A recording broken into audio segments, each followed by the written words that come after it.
Apakah seorang dokter yang menolong orang terkena virus corona terkena virus itu sendiri sakit dan akhirnya meninggal, apakah dokter tersebut dikatakan mati syahid?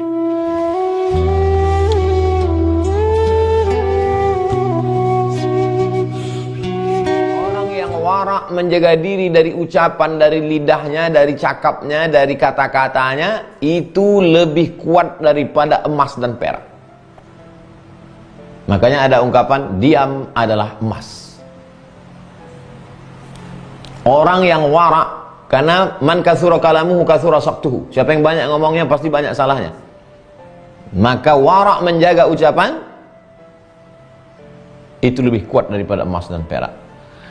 Wazuhdu fir riasati asyaddu minhu fil dhahabi wal fiddah. Orang yang zuhud dalam masalah kepemimpinan, syahwat politik, menjaga dirinya dari sifat tamak, itu lebih berat daripada emas dan perak. Li'annaka tubadzilhuma fi talabir riasah. Kenapa orang yang mampu menjaga diri dari syahwat politik itu dikatakan lebih berat dari emas dan perak? Karena orang untuk mencapai kekuasaan, tubadziluhuma fi talabir riasah. Karena orang untuk mencapai kekuasaan itu pasti menggunakan emas dan perak. Allahu Akbar. 1000 tahun yang lalu, 1000 tahun yang lalu mereka sudah cerita, karena engkau untuk sampai kekuasaan pasti membelanjakan emas dan perak. 1000 tahun yang lalu sudah cerita masalah bagi-bagi sawer. Jual emas, jual perak, beli makanan, beli kaos, beli baju, beli net, beli untuk apa? Untuk kekuasaan. Imam Abu Sulaiman Ad-Darani berkata, al-wara' awwaluz zuhud. Wara' dulu, habis wara' baru zuhud. Wara' setelah itu baru zuhud. Kama annal qana'ata tarfun minar ridha. Sedangkan qana'ah satu sisi dari ridha. Mana yang lebih dulu? Qana'ah dulu. Setelah qana'ah baru sampai ke ridha. Mana yang lebih dulu? Wara' dulu. Setelah wara' baru zuhud. Nanti habis wara' ini baru kita kaji zuhud. Tapi nampaknya wara' tak selesai satu pertemuan. Wa qala Abu Uthman, Imam Abu Uthman berkata, sawabul wara'i khiffatul hisab. Kalau saya punya sifat wara' ini, apa balasan yang saya terima nanti di akhirat, Ustaz? Khiffatul hisab. Orang yang wara' hisabnya ringan. Orang yang wara' ini nggak terlalu lama nanti pemeriksaan di checkpoint. Begitu ditengok Allah Ta'ala, wara' udah lewat. Tapi kalau orang yang tamak, banyak sekali hitungannya. Imam Yahya bin Mu'adz berkata, al-wara'u al-wuqufu ala haddil ilmi. Orang yang wara' itu, kalau sudah ilmu berkata jangan, udah, dia tak mau lagi. Jangan, ya udah. Min ghairi ta'wil, tanpa perlu interpretasi, itu begini, begono, begitu, begini, cari celah, cari ini. Iya, memang menurut ulama ini begini, tapi kan ada pendapat lain. Min ghairi ta'wil, tak perlu cari-cari interpretasi. Apa bahasa lain? Ngeyel. Kalau sudah katanya jangan, ya udah, jangan cari-cari lagi. Kamu ini mau cari kebenaran atau cari pembenaran? Jangan-jangan kesimpulannya kau sudah ada, cuman kau cari dalil untuk membenarkan kesimpulanmu. Na'udzubillah. Imam Ma'ruf Al-Qarhi berkata, ihfaz lisanaka minal madhi kama tahfazuhu minal dhammi. Jaga lidahmu dari terlampau banyak memuji-muji orang, sebagaimana kau jaga lidahmu dari mencaci maki orang. Dari pagi tadi sampai malam ini, berapa kali maki orang? Tak ada Pak Ustaz. Muji? Banyak Pak Ustaz. Belum seimbang. Sebagaimana kau jaga dirimu dari mencaci maki, begitu juga jangan terlampau memuji. Tuara. Saya berterima kasih banyak kepada yang komen-komen caci maki di YouTube, di Instagram, di FB. Kenapa? Karena kalau saya baca yang memuji-muji itu, saya sudah melambung ke langit ke-7, hampir ke Sidratul Muntaha. Tidak ada pengajian yang paling nyaman saya mendengarnya kecuali Ustadz. Saya tadi malam mimpi berjumpa dengan Ustadz. Saya melambung. Tapi begitu ada yang mencaci maki, sumpah serapah, barulah kita sadar, oh oh memang kedudukanmu tidak ada apa-apanya di hadapan mereka. Itu sebenarnya cara Allah untuk menunjukkan posisi kedudukan kita. Dan terima kasih. Maka selalu saya baca-baca itu, saya doakan mereka dapat hidayah, anaknya menjadi penghafal Quran. Kalau dia Islam diberikan istiqomah, kalau dia belum Islam dibukakan Allah pintu hidayah. Mudah-mudahan dia dengar terus, cari-cari kesalahan, lama-lama menetes air matanya. Rupanya bukan karena hidayah, paketnya habis. Wa qala Bishr bin al-Haris, Imam Bishr bin Haris berkata, asyadul a'mal salasatun, amal yang paling berat itu ada tiga yang paling berat. Yang pertama, al-judu fil qillah, mampu menjadi orang dermawan padahal dia pun qillah, dalam keadaan terbatas sedikit. Mampu beli nasi bungkus 2, yang satu disumbangkannya untuk perawat COVID-19, yang satu untuk makan dia. Pak, beli nasi bungkus 2, untuk dia satu, disumbangkannya untuk perawat satu. Padahal kerja dia pun ngojek. Nah, itu yang paling hebat. Jadi kalau ada orang kaya, pengusaha nyumbang nasi bungkus, keterlaluan. Kau mestinya bukan nyumbang nasi bungkus, nyumbang rumah sakit. Wal wara'u fil khalwah. Yang kedua, yang berat itu adalah al wara' fil khalwah, mampu menjaga diri dari yang subhat walaupun orang tak ada. Khalwah. Dalam khalwah, dalam sunyi, dalam sepi, dalam kesendirian, mampu menjaga diri dari yang subhat, bukan dari yang haram. Dek, kata suami pulang ke rumah. Tadi ada orang datang ke kantor, dia minta urusannya supaya cepat.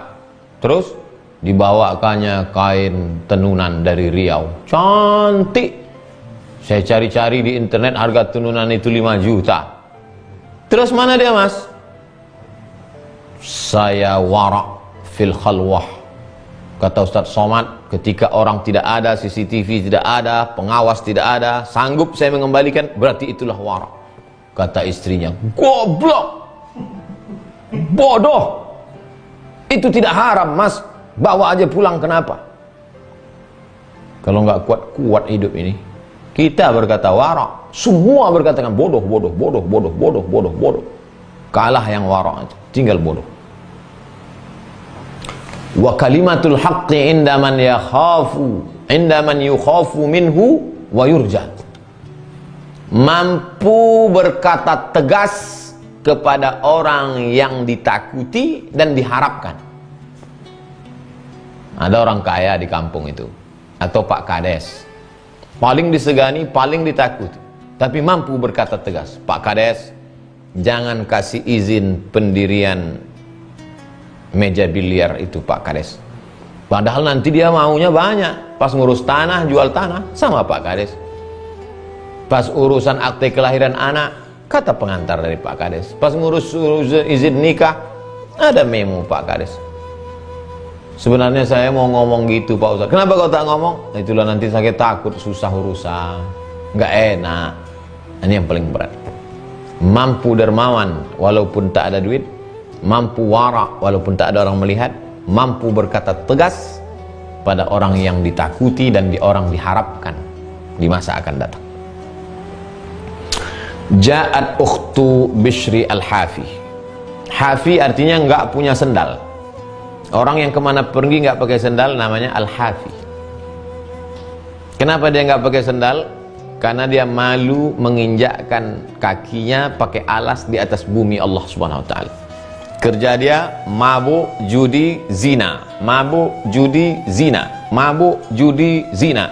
Pulang mabuk malam-malam, hujan rintik-rintik, air mengalir di tepi jalan. Dia tengok di aliran air itu ada kertas bertulisan nama Allah. Sambil setengah mabuk diambilnya, pulang ke rumah ditempelnya ke dinding. Habis itu dia pun tidur. Ketika tidur malam datang suara hatif, suara halus. Hai Bishri al-Hafi, sebagaimana kau sudah muliakan namaku, maka ku muliakan namamu di atas nama-nama umat manusia. Diangkat dia menjadi salah satu dari wali-wali Allah SWT.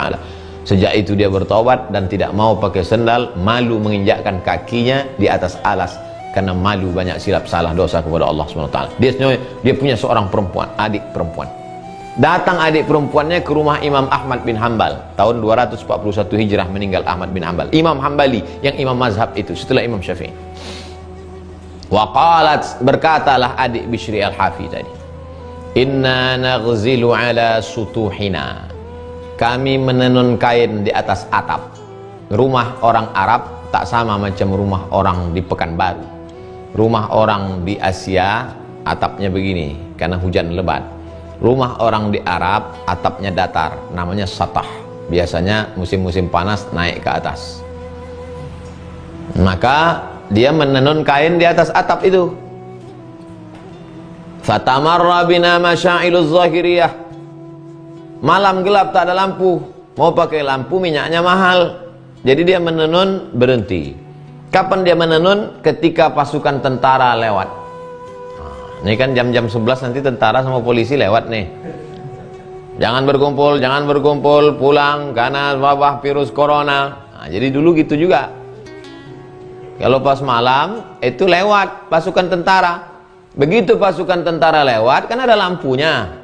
Waktu pasukan tentara lewat pakai lampu itu, disitulah kesempatan dia nenun. Nenun. Berhenti lagi. Pas lewat lagi, nenun lagi. Berhenti lagi. Wa yaqa'u syu'a. Syu'a, cahaya lampu. Ketika ada cahaya lampu, nenun. Terus pertanyaannya, afa yajuzu lana al-ghazalu fi syu'a'iha? Apa hukumnya kami menenun kain menggunakan lampu milik tentara yang lewat itu? Kira-kira rugi tak tentara itu dipakai cahaya? Mana rugi, orang dia lewat. Itu yang disebut wara' itu. Sekarang pertanyaan orang zaman sekarang bukan begini, Ustadz, apa hukumnya nyuri listrik? Udah jelas-jelasnya mencuri.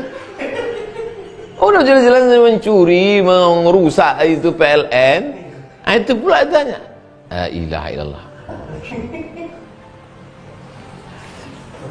Bolehkah kami menenun kain menggunakan lampu cahaya tentara yang lewat tadi? Dan kalau kami jual kainnya ini halal nggak dimakan duitnya? Imam Ahmad bin Hanbal nggak jawab, dia tanya balik, man anti, who are you? Afakillah, Allah memberikan kebaikan padamu, kau siapa? Perempuan itu menjawab, ana ukhtu Bishri al-Hafi, aku saudara perempuan Bishri al-Hafi. Fabaka Ahmad, menangis Imam Ahmad bin Hanbal. Menangis Imam Ahmad bin Hanbal.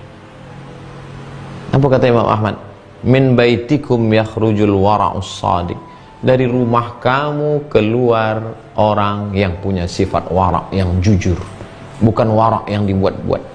Abang engkau wara' Bishri al-Hafi, rupanya adiknya pun juga wara'. Luar biasa. Apa kata Imam Ahmad? La taghzili fi syu'a'iha. Jangan lagi kau menenun di bawah kain. Kalau secara fikih tak apa-apa, tapi saat itu Imam Ahmad bin Hanbal bukan menjawab pakai hukum fikih, karena yang bertanya ini adalah orang wara', maka dijawabnya dengan wara'. Khatibun nasa ala qadri uqulihim. Wa qala Ali al-Attar, membaca ini sedang merenungkan kita. Ustadz, boleh nggak saya pakai wifi tetangga? Berapa jamaah yang bertanya tadi? Qala Ali al-Attar, Imam Ali al-Attar berkata, marartu bil Basrati fi ba'd asy-syawari. Saya lewat di kota Basrah. Basrah, Irak. Saya lewat di kota Basrah, di satu sisi jalan kota Basrah. Fa idza masyayikh qu'udun. Saya tengok ada masyayikh, tuan-tuan syekh duduk. Wasibyanun yal'abun. Tapi anak-anak kecil lari-lari, lompat-lompat, main-main di depan mereka. Fakultu, saya bertanya ke anak-anak itu, ama tastahuna min haula'il masyayikh? Kalian lari-lari, lompat-lompat, bercanda-canda di depan tuan-tuan syekh itu, apa kalian nggak malu? Nggak segan kalian dengan mereka? Itu kiai-kiai, nggak segan kalian dengan mereka? Faqala shabiyyun min bainihim. Salah satu anak itu menjawab. Apa katanya? Apa kata anak itu menjawab? Haula'il masyayikhu qalla wara'uhum faqallat haibatuhum. Itu syekh-syekh itu, tuan-tuan guru itu, waraknya dikit. maka haibah, aura, wibawanya pun tak ada. Saya ketika membaca ini, patutlah orang kalau foto sama saya dipegangnya bahu saya. Kenapa kalau sama Habib, kalau sama lain, jangan kan megang bahu, nengok betul. Sampai tim UAS kadang megang bahu, jangan pegang bahu Ustaz. Ya. Ini jawabannya. Qalla wara'uhum, qallat haibatuhum. Kalau wara'mu kurang, maka wibawamu pun kurang. Setengah mati jaga wibawa ini, tak akan segan orang. Pakai jubah 3 lapis, pakai sorban besar, diharapkan untuk dihormati orang. Orang nggak hormat, malah orang bisik dari jauh. Tengok tuh kepanasan, keringatnya nyusur. Tapi ada orang yang biasa-biasa aja, cuman pakai peci biasa, cuman pakai baju biasa, tapi kita luar biasa melihat dia. Kenapa? Ini jawabannya. Man qalla wara'uhu qallat haibatuh. Siapa yang dikit waraknya, maka dikit pula wibawanya. Orang hormat itu karena apa? Karena Allah membuat dia hormat. Ketika orang itu memandang, yang dipandangnya bukan kulit, daging, kuku, bulu, darah, fisik itu, tapi yang dipandangnya adalah kemuliaan yang ditancapkan Allah ke dalam hati. Dari Ibu Inah Nurul. Assalamualaikum Ustaz. Waalaikumsalam. Apakah seorang dokter yang menolong orang terkena virus corona terkena virus itu sendiri sakit dan akhirnya meninggal, apakah dokter tersebut dikatakan mati syahid?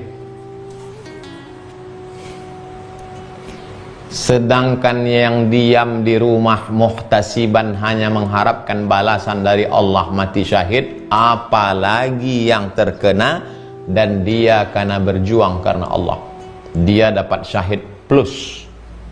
Syahid itu aja sebenarnya sudah cukup, tapi ditambah Allah lebih lagi karena dia mujahid fi sabilillah. Wahai para dokter, wahai para perawat, berjuanglah, tuluskan niat karena Allah. Kalianlah ujung tombak. Saya hanya bisa menyampaikan tausiah. Kalian yang pakai baju astronot dari mulai subuh sampai malam, kalian yang meninggalkan ayah, ibu, suami, anak, istri, keluarga demi menyelamatkan bangsa, mudah-mudahan kalian semua yang sudah meninggal dunia, Allah maghfir lahum warhamhum wa'afihim wa'fu anhum, yang dalam perjuangan tetap banyak-banyak berdoa kepada Allah, ikhlaskan hati, maka mendapatkan pahala syahid fisabilillah berdasarkan beberapa hadis sahih dari Nabi Muhammad SAW. Arjun, bagaimana cara melawan rasa malas untuk beribadah dan bagaimana menancapkan keimanan supaya teguh kokoh, karena saya tipe orang yang cenderung menyendiri. Sudah begini banyaknya orang mati karena corona ini, kau masih malas juga beribadah, Arjun? Ratusan orang sudah mati, meninggal dunia, dari mulai DPR, pejabat, orang hebat, orang kaya, mati ujungnya menghadap Allah SWT, mati syahid mereka. Oleh sebab itu kematian ini sesungguhnya mengingatkan kita lagi bahwa kita pun juga akan mati. Beramallah, beribadahlah. Orang yang meninggal dunia karena corona tak bisa kita lihat karena bungkus plastik, tapi yang tidak dibungkus plastik bisa kita lihat, bisa kita, maka tengok orang mati. Sholat jenazah, ikut kebumikan, ikut kuburkan. Jangan kau menyendiri, mesti kau berjamaah. Mungkin kau tidak suka bergaul dengan orang, tapi ikuti pengajian, buat komunitas, datang seperlunya, ngomong, interaksi sosial, habis itu menyendiri.